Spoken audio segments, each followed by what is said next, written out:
शिवसेना ठाकरे पक्षामध्ये खैरे विरुद्ध दानवे असा वाद निर्माण झालाय। उमेदवार निवडीमध्ये डावलल्याचा खैरेंनी आरोप केलाय। चंद्रकांत खैरे यांनी अंबादास दानवेंवर आरोप केलाय।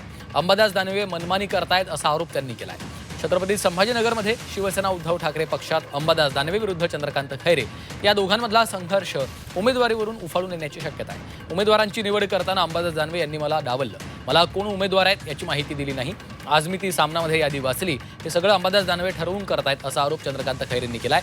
उद्धव ठाकरे यांना याबद्दल कोणतीही कल्पना नव्हती, ते मुंबईच्या महापालिका निवडणुकीमध्ये व्यस्त आहेत, त्यामुळे दानवेंनी मनमानी करत हे सगळं केल्याचा आरोप खैरेंनी केलाय।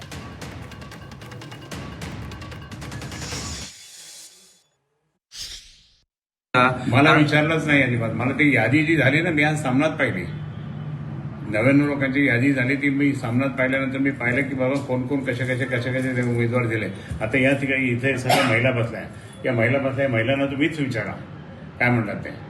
शिवसेना प्रमुखांनी आम्हाला सांगितलं होतं की महिला तुम्हाला त्या ठिकाणी महिला आघाडी काम करत नाही का, करतात, मग तुमच्या पाठीमागे जय भवानी जय शिवाजी म्हणणाऱ्या त्या महिलांना काही तिकीट द्यायचं नाही का, त्यांनी मुद्दाम लावलं। ही सगळी प्रक्रिया पूर्ण करताना तुम्हाला अजिबात विचारलं नाही। मला अंबादास दानवेंनी पूर्ण यादी मी सामनात पाहिलाय आणि अजूनपर्यंत मला त्यांनी डिक्लेअर केलं नाही आणि दाखवलं नाही की हा माझा अपमान आहे। मी वरिष्ठ आहे, त्यापैकी शिवसेना नेता आहे, माझा अपमान आहे। माझा असा अपमान करत असेल तर मी इतकं कष्ट करून त्या ठिकाणी टिकून एकनिष्ठ राहून मग मला हे फळ मिळतं का आता असं?